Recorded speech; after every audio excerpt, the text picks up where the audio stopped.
अरविंद केजरीवाल गिरफ पर सबुठारु बड़ प्रश्न हेउछि वर्तमान दिल्ली सरकार किए चलाइब। सीएम केजरीवाल गिरफ हेबार किछि मिनिट पर आम आदमी पार्टी एपीपी एहा उपरे निजर आभिमुख्य स्पष्ट करिछि। दल कहिछि जे अरविंद केजरीवाल दिल्लीर मुख्यमंत्री रहिबे एवं जेलरु एही कार्यर जत्न नेबे। तेबे एनडीटीवी सूत्ररु प्रकाश जे अरविंद केजरीवाल इस्तीफा न देबा परिणाम उपरे केंद्र गृह मंत्रालय विचार करुछि। आईन विशेषज्ञ माने विश्वास करନ୍ତି जे जणे सरकारी कर्मचारी होइथिबारु तांकु निलंबन किंबा अपसारण करिबाकु पड़िपारे।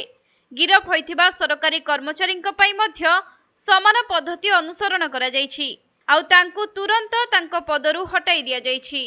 जदि केंद्र सरकार केजरीवाल को दिल्लीर मुख्यमंत्री पदरु हटांती तेबे आगामी दिन में दिल्ली रे एक बड़ राजनैतिक ड्रामा देखिबाकु मिलिबो। सूचनायोग्य जे दिल्लीर मदनीति दुर्नीति मामला रे केजरीवाल को गिरफ करा जाइछि एवं तांको उपरे दुर्नीति अभियोग करा जाइछि।